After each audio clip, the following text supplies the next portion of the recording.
লালন এক আলো, এক দর্শন, এক ইতিহাস। বাংলার মাটি, নদী আর সুরের ভেতর দিয়ে ২০০ বছর আগে জন্ম নিল এক মানুষ, যিনি শুধু মানুষ নন, তিনি ছিলেন এক দর্শন, এক বিপ্লব, এক গান। তিনি ফকির লালন শাহ, যিনি ধর্ম, জাত, বর্ণ সব বিভেদের দেয়াল ভেঙে শিখিয়েছিলেন মানবতার গান। তার জন্মের সাল নিয়ে মতভেদ আছে। ১৭৭৪ বা হয়তো ১৭৭২, কেউ জানে না নিশ্চিত। স্থানও ঘিরে আছে রহস্য। কেউ বলে কুষ্টিয়ার ছেউড়িয়া, আবার কেউ বলে ঝিনাইদহের হরিশপুর। কিন্তু নিশ্চিত একটাই, তিনি জন্মেছিলেন এক বিভক্ত সমাজে, যেখানে মানুষ মানুষকে চিনত ধর্মের নামে, যেখানে মনুষ্যত্ব ছিল পরাধীন। একবার নদীতে যাত্রার পথে লালন বসন্ত রোগে আক্রান্ত হন। সহযাত্রীরা তাকে ফেলে যায় নদীর ধারে, মৃত ভেবে। এক হিন্দু নারী তাকে আশ্রয় দেয়, চিকিৎসা করে সুস্থ করে তোলে। ফিরে গিয়ে তিনি দেখেন তার নিজের সমাজ তাকে আর গ্রহণ করে না। এই বর্জনের মধ্যেই লালনের জন্ম হয় নতুনভাবে, এক ফকির, এক বাউল, এক মানুষের নবজন্ম। লালন এরপর আশ্রয় নেন ছেউড়িয়ার আখড়ায়, যেখানে গড়ে তোলেন এক নতুন চিন্তার কেন্দ্র। তিনি বললেন, মানুষ ভজলে সোনার মানুষ হবি।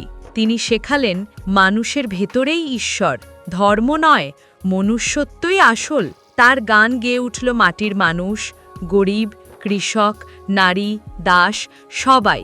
লালনের সুর ছড়িয়ে পড়ল গ্রাম থেকে গ্রাম, মন থেকে মন। লালন বলতেন, ধর্মের খোঁচায় মানুষ মানুষকে কাটে, কিন্তু কে দেখেছে ধর্মের রূপ? তিনি ছিলেন এক দার্শনিক, যিনি বলেছিলেন, নারী পুরুষ, হিন্দু মুসলমান, ধনী গরিব সবই এক দেহ তত্ত্বের প্রকাশ। তিনি বিশ্বাস করতেন, দেহের ভেতরেই লুকিয়ে আছে আত্মা ও পরমাত্মা, যার সঙ্গে মিলনই মানব জীবনের চূড়ান্ত সাধনা। তার গানে ছিল প্রশ্ন, প্রতিবাদ ও প্রেমের মিশেল। তিনি গেয়েছেন, সব লোকে কয় লালন কি জাত সংসারে, লালন কয় জাতের কি রূপ দেখলাম না এ নজরে।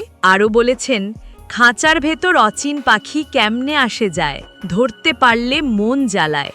এই গানগুলো কেবল সঙ্গীত নয়, এগুলি ছিল মানুষের মুক্তির ডাক। যখন সমাজ ছিল জাতপাত আর অন্ধ ধর্মে বিভক্ত, লালন বললেন, মানুষ বড়, ধর্ম নয়।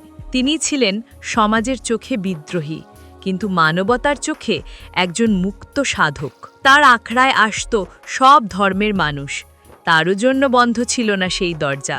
লালনের জীবন ছিল সাধারণ, কিন্তু তার চিন্তা যুগের সীমা ছাড়িয়ে গেছে। ১৮৯০ সালে লালন শাহ চিরতরে চলে গেলেন, কিন্তু রেখে গেলেন তার সুর, তার দর্শন, তার পথ। ছেউড়িয়ায় তার মাজার আজও মানুষের মিলনক্ষেত্র। সেখানে আজও বাজে দোতারা, গাওয়া হয় সেই চিরন্তন গান, মন রে ক্রমে পাবে রে তুই সোনার মানুষ। লালনের ভাবনা ছুঁয়ে গেছে রবীন্দ্রনাথ ঠাকুর থেকে শুরু করে আধুনিক বাউলদেরও। রবীন্দ্রনাথ তাকে বলেছিলেন, বাংলার মাটির মরমী সাধক। আজও তার গান গেয়ে মানুষ খোঁজে নিজেকে, ভালোবাসাকে আর মানবতাকে। লালন শুধু ইতিহাসের নাম নয়, তিনি সময়ের ওপারে এক আলোক রেখা।